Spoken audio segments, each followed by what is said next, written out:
Welcome to Sports Econ 101, the show where we discuss sports topics from a business perspective.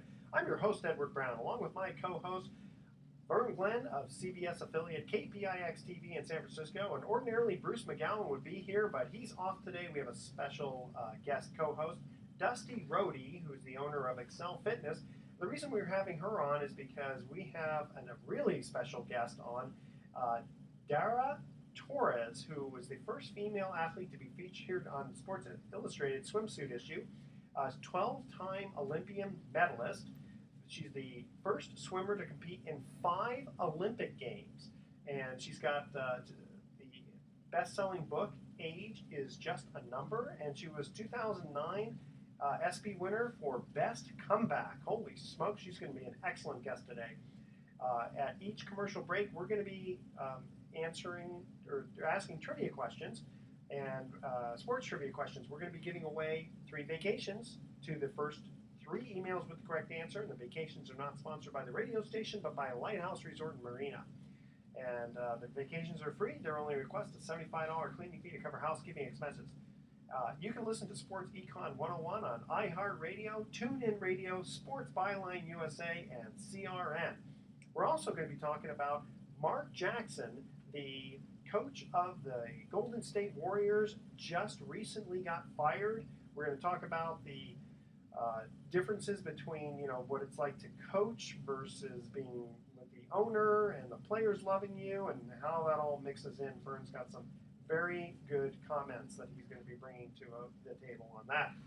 This segment of Sports Econ 101 is sponsored by Pacific Private Money, providing mortgage investments that are currently yielding over 8% secured by real estate. It doesn't get any more conservative than that. Check them out at pacificprivatemoney.com. If you have any questions, you can email Edward at sportsecon101.com. We'll try to answer them on the air. And don't touch that dial. When we come back, Dara Torres, Olympic medalist, will be with us. Don't touch that dial. Sports Econ 101 will be right back. All right, you guys ready? We're going to start ready right now. Okay, here we go. Well, welcome back to Sports Econ 101. I'm Edward Brown, your host, along with Vern Glenn. Ready, go! Okay. And we have a special co-host today, Dusty Roady. What? The wrestler? No, Dusty Roady. Yes. Want to watch me? Yeah. Okay. Okay. And we have on the phone 12-time Olympic medalist Dara Torres. And she was the first female athlete to be featured on Sports Illustrated swimsuit issue. And 2009, she won the ESPY for Best Comeback, authored the book Age is Just a Number, which is something we're going to get into.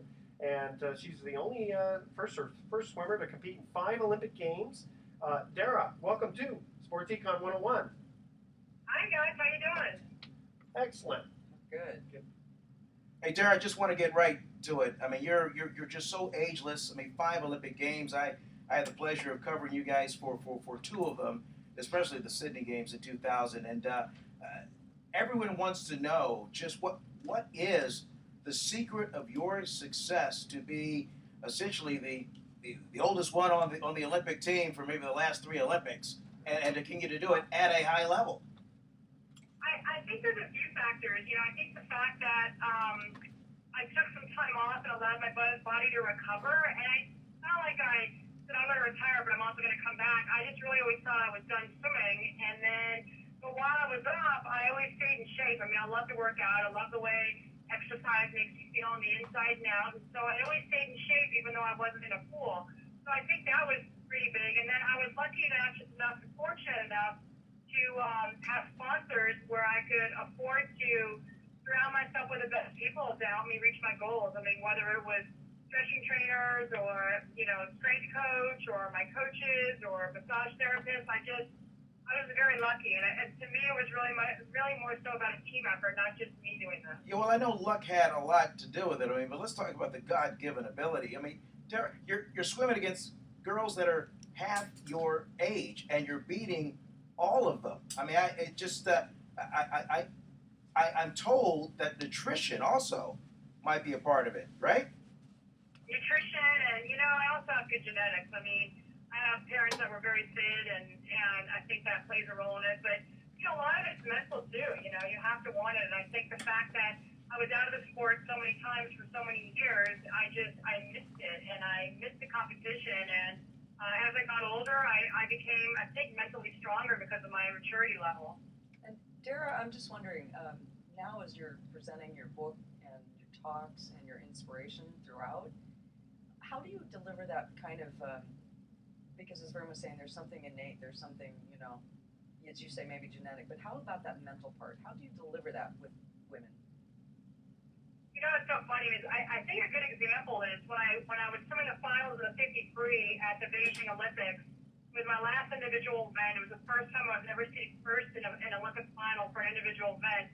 So everyone was gunning for me. And you have to walk into this place that's called a ready room, which is where all the athletes have to hang out in that event for 20 minutes before you swim. And if you're not in there for the 20 minutes, you're disqualified. So just imagine walking in this room and the 7 other girls you're competing against are in this room, and it's a little unnerving. And so I remember walking in, and everyone made such a big deal about my age and can our body deal with it, and from this many events. And when I walked into this room, I looked over, and this girl looked like she was about to pass out. And I'm like, well, at least I'll be in the top 7 now. There was another girl about to vomit. I'm like, well, now I'm in the top 6. Yeah, there you go. Yeah. Just keep knocking them off. That I had such a mental advantage over these kids because they're at this meet and the Olympic Games, and they're thinking this is the most important thing they'll ever do in their lives. And for me, the most important thing in my life was back home, my 2-year-old daughter. And I could put things into perspective and not think too much about what was happening and just enjoy the moment and have fun and not put too much pressure on myself. Yeah, and I know also about the age thing. I mean, I kind of think that I'm in the best shape of my life, working out a lot. And I kind of tease people that, my wife started doing a lot of competition, and she teased me that if I didn't stay in shape when I was 50, she was going to trade me in for 2 25-year-olds. She's serious. She was serious. Absolutely Yeah. serious. Yeah, a younger performance model. Yeah. Exactly. I think there was just always such a myth that, and I think the reason it's happened is, everyone was supposed to be great athletes in their teenage years and early 20s, and then that was it. But I think a lot of that, at least for the sport of swimming, had to do with the fact that there was no money in the sport. So after college, no one swam, and so no one really knew what older athletes could do, at least in our sport, because they always moved on and got jobs. That's a great point. There might be some swim parents like myself out there listening, and I'm curious, when you get ready for a race, how much do you pay attention to the starter, the cadence? I mean, I imagine you want as much explosion as you can get off of those blocks. Could you share with us what your strategy was? The best thing that I would pass on one of my coaches is to go out there and listen to what the starter's doing for a few events before you. And that way you get an idea of what to expect, because you have different starters, there could be an event before me and it's a different starter, and then my event is a different starter, and so you want to go and find out who the starter is and then listen to what they're doing. When you're at a kids meet, it's usually always the same starter, but you can even do something where, if you're on the deck with your child and the child's sitting there and they say take your marks, they can bend down, and when the gun goes off, just jump, and just get used to, how long it takes for the person to actually start a race, because everyone's different. Some people, they don't hold anyone down and they say take your mark, go, and you go, and other people say take your mark, and you're sitting there and, for what seems like an eternity, but maybe it's 10 seconds, and you're disqualified. So you really have to listen ahead of time what's going on. Did you hate it when you were up there? I mean, it certainly didn't happen at the top level, but when you were coming, because I'm going through this myself at USA meets and Rec League meets, the starter that says, swimmers, take your mark. Oh wait, swimmers, hold on, relax. Don't they? Don't. Didn't you hate that? Yeah, you know what, I did, but things get thrown at you, and you have to learn to deal with it. It's just like in life that happens, and you get thrown sort of curveballs, and it's just a matter of how you deal with it. Now let me tell you about the absolute power that Dara Torres has. I can't remember whether it was a prelim or a final. I think it was a prelim, and it may have been Beijing. All you guys were up there, and I think one swimmer was late or whatever, and you're like, no, we're not going to start until she gets here. You remember that? Oh, yeah, I remember that. Actually, her suit ripped in the ready room. Yeah, there you go. And they didn't know it was a girl who was, second in the world in my event. I was ranked fifth, and it was the semifinals, and I felt bad. I mean, here's a girl who trained her whole life. You go to this meet, and to me, I want to compete against everyone. Just because, like, maybe some people would be like, oh, good, she's on the race, now I'm going to do better. But I'm not like that. Like, I want all the best out there, and whatever happens is going to happen. And I know if that was me in that situation, I'd want someone to stop the race for me because it's a suit malfunction. It's not like she went off and forgot to come in the ready room, and it was just one of those things that happened, and I just didn't think it was fair, for her not to be in the race. The other hot issue is the return of Michael Phelps. What is your impression of his return thus far? I know we got started in late April. I believe it was a meet in Arizona. Your observations on his comeback attempt for Rio? I just want to say that I called that because on Twitter he was saying how he officially retired right after 2012, and I tweeted something like, who wants to bet he's going to come back? And then he came on and said, I will. But I knew he'd come back because I know what it's like. I know what it's like to be out of a sport that you put most of your life into and that you love and you're passionate about. And then once you retire, you miss it, and you miss the competition, you miss your friends, you miss the training, and, you just kind of miss everything because that's what you're used to. And so I think it's great for the sport. I think that he's going to do amazing like he always does. And, he can sit there and people can say, wow, I wonder if he's going to go for the Olympic Games. There's no way he'd be back right now if he wasn't going to go for an Olympic Games. Dara. Sorry. Dara. No, I would love to keep you on, but I know that you've got. Can I get one more in? Just one more in. You know what? Just one more. Tell you what. Wait, hold on. Wait for we have to go to the commercial break. You're also going to kill me. Okay. Just stay with Dara. Stay with us just for 2 seconds. Okay. All right. Here's the first trivia question. Name 3 players to hit 100 home runs with 3 different teams. Who cares? We're talking to Dara Torres. We have to go to commercial Dara break. Torres is on the line. I know. Babe Ruth. No, hold on. Don't touch that dial. Sports Econ 101 will be right back. We have a hard break. I gotta go to the. Okay, Dara, stay with us. Okay. Wait, so who is it? Yeah, really. I want to know. Wait, what's the question again? Name 3 players to hit 100 home runs with 3 different teams. 100 home runs with 3. Yeah. Let me just save this file, and we'll. 3 players. 3 players. Yeah. Okay. So what's today? 100 home runs with 3 teams. Wait, 100 home runs total, or 100 home runs? No, each one. With each with 100 with 3 different teams. Oh wow! Forget about that. I know. 3 different teams. Well, it can't be Barry Bonds. Was the only player for the Pirates and the Giants. And what we'll do is 3 different teams. Let's finish off with Dara. Oh, sure. And I'll finish off with trivia afterwards. Sure. Okay? Because she's more important. I know she's got plans, and I don't want her husband to be upset with Dara, I'm just interested, as you're out there now with the folks, preaching the. Talk loud. That's right, you can't hear me. But preaching the thing about the age, and how are you finding the response with people?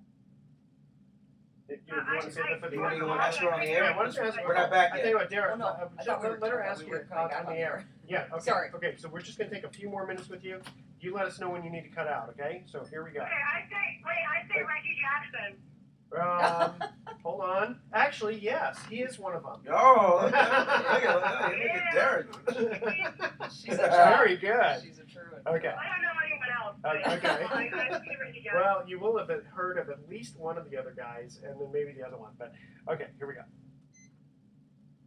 Welcome back to Sports Econ 101. I'm Edward Brown, your host, along with Vern Glenn. Oh. And we are here also with Dusty Roady, special co-host here. Hello. And on the phone, we have Dara Torres, who is the famous swimmer. And I'm going to make this fast because I know she's got to go. We'll get into the trivia question a little bit later. Go ahead, Vern. Well, Dara, I was talking to one of your teammates, Jimmy Thompson, and I asked her, and then I saw Mary Lou Retton, and I asked her, I want to know, where are all your Olympic medals now? Well, my mom has one. I gave one to her as a thank you after Sydney.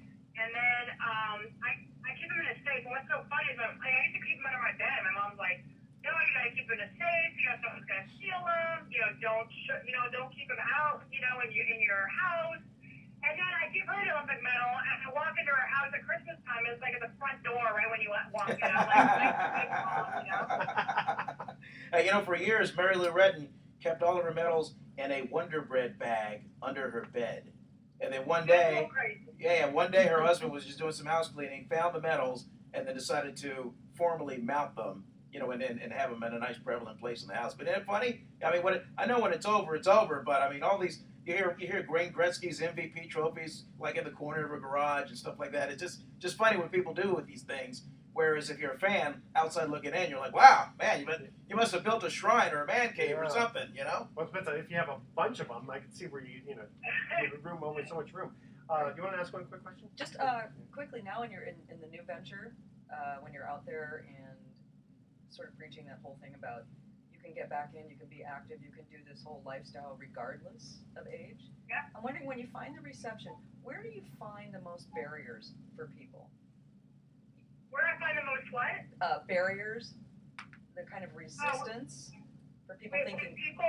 thinking they can do it. Maybe they're, what seems to hang them up the most? It depends. I mean, such various people come up to me and tell me their stories, and some of it's time management with wanting to do what they love to do or they're passionate about, but also being a parent, and others are that they thought they were too old, to do things. I think the most pressure I've ever felt with the Olympic trials, I felt like every middle-aged person was hoping that I would make the Olympic team because I would give them hope that, they could do something that they wanted to do and didn't think they could do. So, I think age and time management are probably the two biggest things. Weren't you just narrowly nudged out for London? I mean, you just barely, I'm talking like tenths of a second. Yeah, thanks for reminding me. Sorry. Good going, Fern. Way to go. 9/100ths of a second. Yeah, see? Wow. Well, that must make you feel a little better. Man. Yeah. It's a good thing that I'm not your client, because my Jewish roots would take, my back hurts, my feet hurt, my neck hurts. Hey, Dara, does your kid swim? Yeah, she's on a swim team. I'm actually, it's funny you asked that.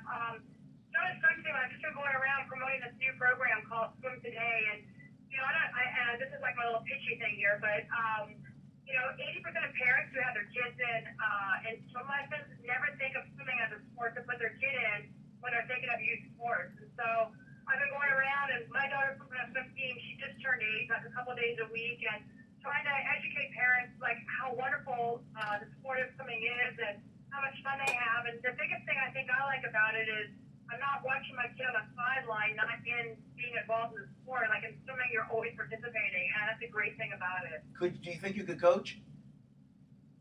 You know what? I don't want the responsibility of a swimmer not doing well because I didn't rest them well enough or train them hard enough, So for me, I go around and I give some clinics and I do stroke technique and I help that way, and then the rest is up to the coach. I mean, it's the thing about swimming that's so good. I mean, it's so good for you, and you, for the most part, don't have to worry about contacts.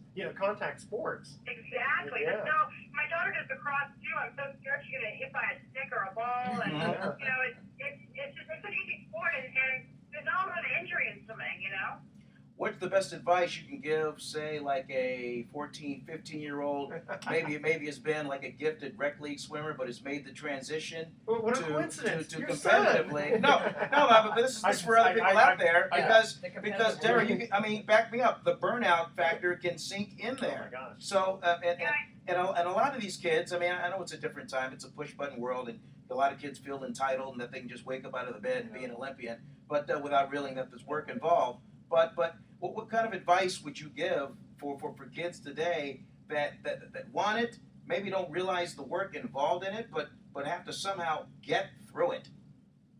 All right, this is going to be my last answer because I have to run, you guys. But I would say that it's more so advice for the parents, because the parents, I think, are the ones who push the kids into one sport and are so almost living vicariously through their kid. I see that so much with parents. And for me personally, I broke my first world record when I was 15, but I was still, playing basketball at school, playing high school volleyball, and except for like Olympic year or a big, event that I had, I made sure that I did other sports so I didn't burn out from the sports that I truly knew that I was going to continue on in. Very good. Dara Torres, 12-time Olympic medalist, swimming. It's almost an understatement to say that. I know. She's really so much more than that. I know she is. She's got this book, Age is Just a Number. Dara, thank you so much for joining us on Sports Econ 101. Well, thanks. You guys have a great day. Okay, have a good dinner. Okay, bye. Outstanding. That was Outstanding. good. Love I can that. remember when I first saw her. It was in the media center in Sydney, and she was coming in for one of these NBC interviews, and she's a lot taller than you would think on TV. How tall is She's 6 feet. Oh my God, Oh, yeah. I mean, but just this just model-like, tall, statuesque with zero imperfections. She's a pretty lady. Yeah, too. you just stand there and just gawk. But she's just as nice as we just heard as she is pretty. What a presence. Okay, just for fun, let's go back to the trivia. The trivia question. We got Reggie Jackson. Okay, Yeah. hold on. Okay, so name 3 players to hit 100 home runs with 3 different teams, and who was the first one? Reggie Jackson. Reggie Jackson did it with the A's, the Yankees, and the Angels. California, okay. The then California Angels. Did they? Yeah. Yes. And now, who else? Ooh, 3 different teams. Okay. Babe Ruth? Nope. Tried that. Alex Rodriguez. Alex Rodriguez, Rangers, yeah. Mariners, and Yankees. And the last one, I'm going to give you a little hint here. He played with the Giants, the Tigers, and the Braves. And he once hit 3 home runs in one game. Giants. Come on, Tigers, come on. Braves, Jesus. Oh my. Where's Bruce McGowan Yeah, when I we know. need him? Bruce would know this. Damn it. Darrell Evans. Really? Darrell Yes. Evans, he had home runs, 100 home runs with each other. He came up with the Braves. That's where he first hit his 100 home runs. So now, Dusty, okay, we had to let Dara go, but you are over 45. You've allowed me to say that. Right. Okay. Right. And you are doing triathlons. Okay. So you at least know about the swimming part of it, but you're swimming mostly in the ocean, right? For the races, For the right? races, And training is in the pool. Okay. Right. Now, but isn't that quite a difference, though? In the two, Or do you have someone go in the water and just kind of push a bunch of I water on you? wish. The waves. You know. Don't you have to grease down and stuff like that? Oh my gosh, Well, yeah. you got the wetsuit on, you Yeah. got the stuff all over you, and it's a very interesting point because when I did this last race, I got kind of crushed on the swim, and I realized that environment or that particular training mode of having all these people to climb over and figure out how you do it, you can't exactly replicate. Sure you As can. you were Just talking add about that. just Well, get a that's bunch of true. people Just in the get your pool. buddies. And Yeah, your buddy gets just to start beating the crap out of me in the pool. Maybe I'll get the wind machine at the pool and go on. How anxious Exactly. were you before you started open water swimming? I mean, that's where the Yeah. currents are unpredictable and just I mean, unless you're a strong swimmer, I mean, you could, like me, you could sink. Yeah. Die. But you know what? You get a couple of you hire a couple of sharks to chase you. Well, I Yeah. got to tell you, in fact, Murad, who you talked with today, was my first coach, and it was my first when I got to the open water and I looked down and I didn't see the line. My first panic attack as an adult ever. I flipped over. My friend was screaming, "Get her and fish her out of the water." Wow. And that's how it started. And I had to go back to the ocean 5 minutes at a time just to see if I could get a little farther. Just use a snorkel. But I know they let them now in races. Oh, did they I saw really? the snorkel guys. But I was determined. I think, like Dara said, there was just no way I was not going to do this. So I was going to figure it out somehow. Okay, now you're the owner of Excel Fitness. Right. So we didn't get a chance because we had to talk to Dara because she had to leave. Right. What's your main profession? What do you do for Excel Fitness? You're the owner. It's fitness training and performance coaching. So even down to I have a little 8-year-old that I'm teaching. Basically now I can teach people how to swim and how to dive. And I do a lot with personal training with people for strength. And my market is Dara's sort of the demographics Dara's going to is people that of a certain age, but have decided maybe they want to get back into it or haven't gotten in it, but like she said, have kind of those objections. I'm afraid to hire someone, a trainer, because I'm afraid they're going to push me. Okay. I don't want to be pushed. No, but on the other That's side, right. the job of the trainer is to help you maximize your potential. I mean, that was Exactly. otherwise Exactly. you might as well just start a fire in the fireplace and just take some money and just throw it in. Can you train me to eat ice cream faster than I can right now? Sure can. I can train anybody to do anything. Oh, there you go. When was your last double cheeseburger? No, she eats too much. I can't remember the year I was last in a fast food restaurant. Wow. Yeah. Wow. I Look don't- at you. Yeah, I don't think I fast know. food either. That's, I at know. least that I don't do. Okay, tell you what, we're going to cut to our second commercial break here. Here's the trivia question. Again, the theme is mixed trivia. Right? We had a baseball question. Now we're going to go on to soccer. What are the only 3 European countries to have won soccer's World Cup? The first 3 emails with the correct answer win a free 3-day, 2-night stay at the Lighthouse Resort. Email Edward at sportsecon101.com the answer to this question. What are the only 3 European countries to have won soccer's World Cup? And you have heard of these countries, I guarantee it. Okay. Okay. It's not the, licking, blocking, steamed or whatever. Okay, don't touch that dial. Sports Econ 101 will be right back. Brazil. All right. Brazil. European countries. There's like Oh my gosh. France, Italy, Argentina, something like that. Yeah, telling you. No? Okay. Come on. No, they're normal. We're not gonna They're email. normal countries. I know. Here, I'll show you. I'll show How you are the this. boys doing? The boys are doing great. And what you're Murad? He's still coaching over there, right? Murad, yeah, he's the head coach of the Seals. Yeah. This might be Nikki's last year. With him. How you doing, Kramer? Good. He's going She to was move on good. to either Very good. No, Yeah. little Nikki, Is it our Nikki? son, Oh, okay. and Segments and go then fast. Zach's with NBA. Segments go and then fast. And then he's Yeah. just finishing his freshman year swimming for TAM. So it's been a nice little Nice. transition for him. Nice. He's MCAL starting on Thursday, so he's going to try and make that and try and make sectionals, and that would be good for him. Who's coaching that team? It's some lawyer by the name of Ken Weber. I don't know him either. He strikes me as the kind of guy that learns swimming out of a book. You know what I mean? Yeah. One of those types. Yeah. So I know. And that's a good point too. With that, it's like being a coach, or whatever. It's better if you've lived it. Yeah. But some of the fathers are good. They get out there and do the baseball and stuff. But that's Anything else you wanted to cover specifically about before we get into like Mark Jackson and all that? where are we going? we're going to talk Mark Jackson. Mark Jackson. Okay. That's funny because I had here that what Bruce had brought up. Trade Mark Jackson for Doc Rivers. I like that. Let me show you this. This will only take 40 seconds. Huh? This is the trailer. What is this for? This is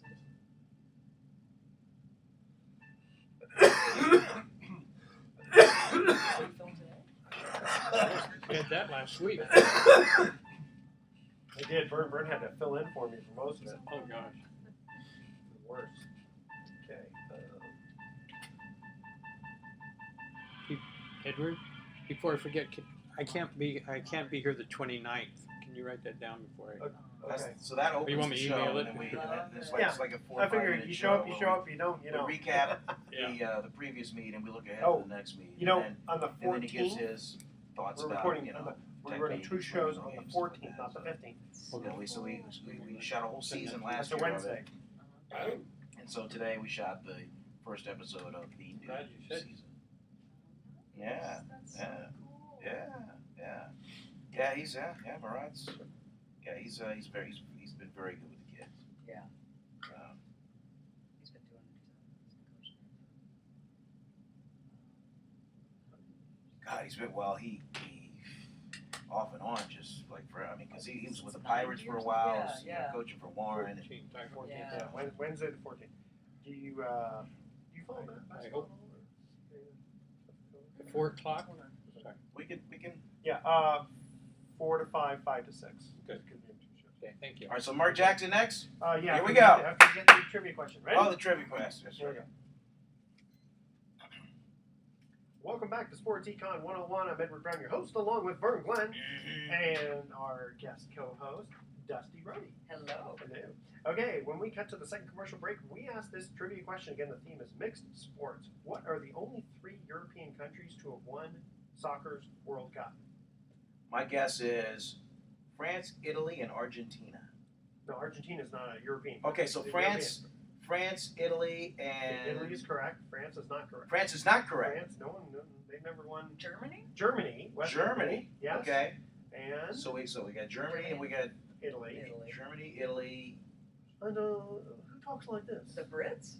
England. England? and England. And England. How about that? Oh. Okay, now just recently in the news, tell us breaking news that happened a few days Well, ago. it was a few days ago, but it's a surprise yet not a shock. Mark Jackson no longer the coach of the Golden State Warriors. I think he's the big name as far as the coaching firings go Yeah. after a 51-win season. And there's two ways you can look at it. If you look at it as a fan, it's like, oh, what are they doing? And you get 51 wins, and they And of the players. Too. yeah, you put Bogut in there. Maybe they're still playing against Oklahoma City. But, I mean, if you take a step back and look at it from an X's and O's standpoint, you're like, well, perhaps he took them as far as they could go. And so is if you it get... that, or is it just the rumblings between management and he's been I think that fired could be a from part of it. the It's like anything else. I mean, we're not at every day. We're not at every practice. We don't see the meetings. We don't see the interactions. We don't know truthfully who gets along or doesn't get along with who. I mean, yeah, we hear rumors that he didn't get along with the assistant general manager, who also happens to be the owner's son. He didn't get along with the owner. He didn't get along with any coach that questioned his knowledge or his authority. But I mean, the proof is in the pudding. I mean, yeah, they got 51 wins, but could they have had maybe 58 wins? Is he accountable for maybe 7 wins that they left out there? Could they have had a higher seat? I think he, like even in the playoffs, I think he played a couple of people too long when they were tired. Yeah, I mean, I don't care how good, let's say, David Lee is at times, or even Draymond Green was great shooting, but gosh darn it, he kept turning the ball over. And that, I mean, just boom, you're just giving points away that way. And sometimes when guys are tired, you just can't play them, even if they're superstars, because they'll turn the ball over, they just won't hit their shots, and they're not following up on the offensive rebounds. But in the heat of the moment, in a tight game, you got to have him out there. You got to have somebody out. Yeah, but you can't take him. What are you going to do? Put in Steve Blake? All he's going to do is dribble. No. But there's no capable person at that position. Why are they on the team? So therein lies the question. Yeah. So there's no depth. So you got to go out and get those players. Well, that's not Mark Jackson's job. No, that's true. And the thing is, that's Bob Meyer's job. A friend of the program. yeah. But I think what's kind of the interesting issue here is the players really support Jackson. So now you take him away and bring someone else in. Now they got to start learning under a new coach. Hopefully they'll get along with him too. But that's a whole transition thing. I mean, these guys are not robots. Yeah, but Edward, you're the boss in your business. Who signs the checks? You do. I do, baby. So the guy that signs the checks makes those decisions. Yeah, but the guy who signs the checks also wants to win. Right. He wants a winning season. So therein lies the guy that signed the checks also has those kind of decisions to make if he wants to bring somebody in there that he thinks can get them those extra 7 wins that they left out there on the floor. So if he goes to Mark Jackson and says, I need you to hire a top assistant that's an X's and O's guy, and Mark doesn't do it, he's more comfortable with that guy. That's a good point. And goes with that guy, well, then the owner's like, well, what are you doing? That's a very good point. That's Like I said, we're not there every day, so we don't know all the interactions between the management, players, assistants, coaches, and all that kind of fun stuff. So you make excellent. I mean, it's too. I don't think he'll be out of work for long. Oh no, the Knicks. I think the Knicks that would be a perfect fit for him to fix it. You know what? Bruce is not here today, but Bruce sent us an email saying, and this is before the firing. He said, wouldn't it be cool if we could do a trade, Doc Rivers for Mark Jackson? Mm-hmm. I said, that's excellent because Mark Jackson has a congregation. He's a pastor also down in L.A., so you love that. And the Clippers, with all the Sterling situation, Doc Rivers is a classy guy. He probably just wants to get away from that. I mean, that would be an interesting scenario if Doc Rivers said, so long as he's part of this ownership group, I don't, you just get me out of here.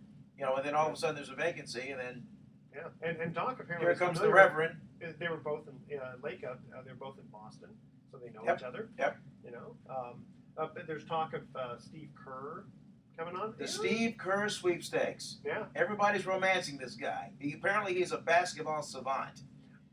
He was a good player. You can't question the championship rings that are on his finger, and he does have basketball acumen. Yeah. Whether he can coach or not, I don't know. Yeah, we'll never know. But here, Has okay. he yet? I don't think he's coached yet. No. But okay, so now we've got Dusty Roady here, Right. who you are a hardcore trainer, for yourself. And now, what's it like to train other people? Because that's kind of what you're doing when you're coaching. Well, and that's key is you have deliver information and check for understanding. I think what it really comes down to is a matter of teaching, and you also have to be willing to take yourself out of it's not mine now. I've got to do it for someone else. I think it's a kind of a unique gift. That's why As a trainer or coach, are you frustrated by having this talent that's not reaching his or her potential, despite your backing? No, it's not so much frustration, and that's another, I think, an attribute of a coach is to keep digging and staying on. And that's why I was talking with Daryl about that. What do you find with people? Finding out what the objections are, and also getting it's you've got to be. I mean, it's like you said. So someone was a minister or whatever. Mark Jackson. And that's part of it too. Well, see, the difference is like you don't coach a whole team. He's got to worry about He's got 12 guys on a team. 12 different personalities. Sort of a big babysitter type, because a lot of these guys. You got to stroke your stars. You got to get on the guys that aren't working as hard. Yeah. You got to push the right buttons. Yeah. Well, and I did coach over at Dominican, right over here, with all the teams. Oh, okay. So we would have the full-on for the strength and conditioning. But I think it's not a team sport though, right? No, we coach the team sport people. Oh, okay. But I mean, the players, the athletes. Okay, but you're coaching them. The players come and train with Dusty. Yeah. Dusty, how you have to somehow get them to buy into what you're selling. How do you get them to buy in to what you're selling? Good question. That is an excellent question. It's a matter of, because like you say, you've got a team. Yeah. But it's a matter, you really have to hit to their desires and their goals. Say, listen, I know what I'm doing. If you listen to me, you'll get to that goal. Exactly. And and I'll tell you what, and I think, Vern, probably that's what you're saying, that is hard. If someone really loses the desire, that's tricky. Well, we were talking before we all met here. You said that there was someone from Tampa Bay Buccaneers who was trying to do some kind of coaching. Go ahead. There's a book called something about habit, and they mentioned that it was the year that the Buccaneers were, won the Super Bowl. That's 2002. The Super Bowl. This was right before, and it's Dunphy. I want to say. Tony Dungy, who was the coach. Yes. And they talk about he came in and he had applied everywhere, and nobody would take him because his thing was you have to form habits with these guys. In other words, it has to be a no think. When they go out there, the moment they think, that's the second. Like when the swimmer looks at the other one and this is the 10th of a second. He is right because it's in a split second. You have to react and commit to that react. If you're on the football field and think, is this scheme? Your head's just taken completely off. Exactly. Yeah. Exactly. And that was the year that he was with against Tampa Bay. No, he was with Tampa Bay. Right? He was Buccaneers. That is Tampa Bay. Who were they play? See, woohoo! They played the Oakland Raiders. Dusty hasn't Super been Bowl. doing this long. You can tell. Okay. Yes, and when he took the Buccaneers out, and that was the that's what you said. What Vern said was 2002. Yeah. And then of course every year since, they became contenders. Now the inside story, just for the listeners that are kind of scratching their head, he coached the Tampa Bay Buccaneers, was let go. John Gruden came in. Yeah, that's right. Remember that was the famous trade. Yeah, because they got rid of Dungy, and then Tampa Bay did a trade with the Oakland Raiders, unprecedented. Yeah. The Raiders traded their coach to Tampa Bay for draft picks. Yeah. So Gruden goes over to Tampa Bay, takes Tony Dungy's players, molds them together, motivates them to go out, and then they win the Super Bowl, oddly enough, against the Raiders. Against the Oakland Raiders. Yeah. Okay. I was at that game. That was depressing for me, because I was a Raiders fan, of course. Right. So many stories behind that game. I mean, they're sitting there going AWOL for the game. Can't believe that. More interceptions thrown by quarterback. It almost wasn't a fair fight because you got the Oakland Raiders going up against a team coached by a guy that wrote your playbook. Okay, guys, we're going to have to change every play. I mean, pretty much all the plays have to get changed. Yeah, every audible, and And back then, I mean, the Raiders were run by Al Davis, who's like, well, we're going to win or we're going to lose, and we're not going to adjust for anybody. And as arrogant as that was, boy, they just got served up on a platter that day. It was all Tampa Bay. Yep, Warren Sapp had quite a game. But the cynics say, yeah, Tampa Bay won it, but it was Tony Dungy's players that won it. So that's right, because he was the year before. Yeah. How many years had he coached? And then he goes on to the Indianapolis Colts. Yeah. And then he finally wins the Super Bowl with the Colts. Now he's a good guy, because in fact I remember when, if I'm not mistaken, during 2001, there was. I'm trying to think if it was him, because during 9/11, he was kind of going, who was the coach of the Jets back then, or the Giants? The New York Giants. Yeah. Because I remember I could have sworn Dungy was in there, where he was basically going, look, what are we talking about football for? Because 3,000 people lost their lives, and his mind wasn't on football, even though they had they played a little bit later. Dungy very much could have said that. Yeah. I mean, I think you're talking about the coach of the Jets at the time. Yeah. Blanket. Audience, you'll have to write us in, because we're having a Blanket. a God, brain my blank old here. age. Oh, I know. Edward, email Edward. age is just a number, though.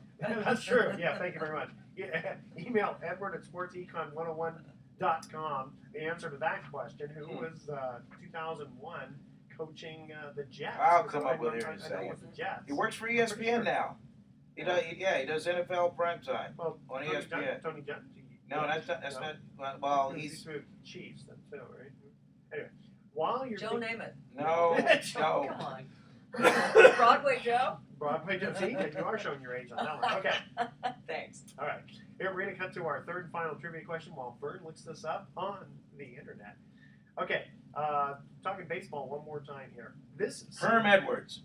Herm Edwards was the coach of the Jets.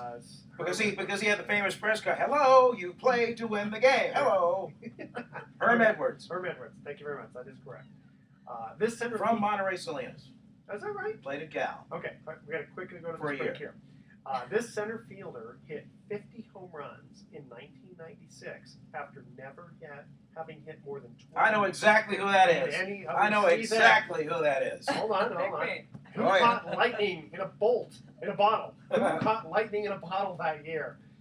First three emails with the correct answer. American League? Is that what you said? Yes. Yes, I know exactly who that Okay. is. Email Edward at sportsecon101.com. Answer this question. This center fielder hit 50 home runs in 1996 after never having hit more than 20 in any other season. Mm-hmm. Who caught lightning in a bottle that year? I was with him in. Really? Well, That's I almost said you the know city. that. I know Okay, why you go know ahead. this. Okay, don't touch that dial. Sports Econ 101. We'll be right back with some closing comments. It went over. Brady Anderson. There you go. Hell yeah. I remember that. You know that just because it's Baltimore. I remember that. Okay, we just have 2 Vernon minutes knows to go. where to dig a lot of this He stuff knows. out of. And I'm in a run. Okay. I'm actually going to. Do you know Jeremy Engman? How do I know that name? Because he's Murad's, used to work with Murad. Oh, and then okay. he started his whole new gig, Soma. Oh, yeah, okay, yeah. Jeremy's doing over at the Bay Club. He's got the Sharks team now at Bay Club Ross Valley. Nice. Yeah. But Nice. he's going to give you some tricks on how to teach kids, new kids diving from the side of the. It's interesting diving from the side of the pool in, because they're with a Sleepy Hollow. That's who the Seals are swimming this weekend. And one of the mothers said, I just don't think that the coaches are figuring out how to teach her. I said, well, I'm going to And ask the Jeremy. Sleepy Hollow coach? Yeah. Mark Anderson? I know. But It's you- like But the problem is at a certain point, they tend to, this is one thing, is that people tend to, wow. the coaches tend to teach to their top swimmers, right? And the other ones get a little bit. And the other ones are, the ones that That's are in the like the problem. 7th and 8th heat Exactly. don't get that technique. Well, and you guys yeah. asked that. How do you, that was a really good question. How do you keep everybody, that's tricky. This is not There's a little Nicky. Where's Nikki? I'm just ready. Way up. Right here. No, I Right don't. here. Oh, okay. No, you don't have to do. So I You're all don't have set. to do my magic. Okay, Yes. thank you. This was big when I was there. Yeah. Look at this. And can you let me know when it's going to be on? When this will be on? yeah. Because that way I can let. Yeah. And Look at that. Look at that. I probably Dolphin. should do it as What's fast as I can because you're talking about basketball, so I need to edit it and then just tell them, hand it in as a single, Yeah. and then they tell me. Okay. Yeah. Thanks, sir. Like, You're welcome. finished before everybody else. Here's his breaststroke. Okay. We literally have to. I mean, literally, if you can just stay around 2 minutes, because we have this segment lasts 2 Yeah, minutes. just for the rest. Okay. Okay, ready? Okay, Bert, we're gonna go. We're just gonna end this real quickly. All right. Welcome back to Sports Econ 101.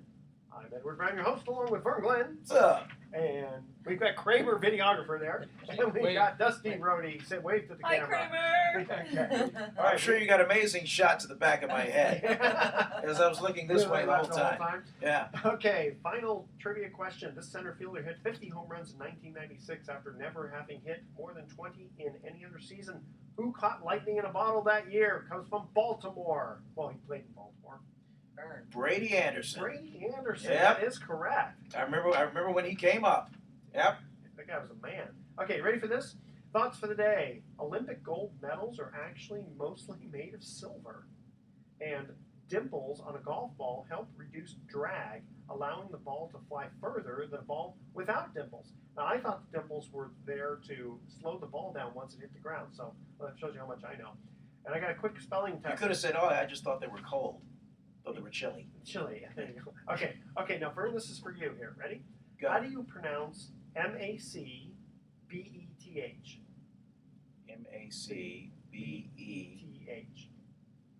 MACBETH. MACBETH. I can't answer. Macbeth. Macbeth. Okay. Yeah. How do you pronounce MACDONALD? McDonald. Okay. McDonald. Now, Okay. how do you pronounce MACHINERY? McInerney? Well, I pronounce it machinery, Oh, but machinery. that's okay. You Yeah, got I it. got you on that You one. did. Good You one. Okay. did. You like that one? I like that one. Okay. Tune in next week to Sports Econ 101. Why? Because we're going to be discussing sports topics from a business perspective and giving away more free vacations for answering sports trivia questions. I want to thank our special guest co-host here, Dusty Roady, who is the owner of Excel Fitness. Well, thank you very much for joining us. It was good to have a In relation to Jeff Roady? No, it was good to have a woman's perspective here because we were talking to Dara. All right. Thanks for listening, audience. On behalf of our team, I'm your host, Edward Brown. We'll see you next week. Good night, America. So long. And that's a wrap. This is too much fun. All right. Fun? I want to do this.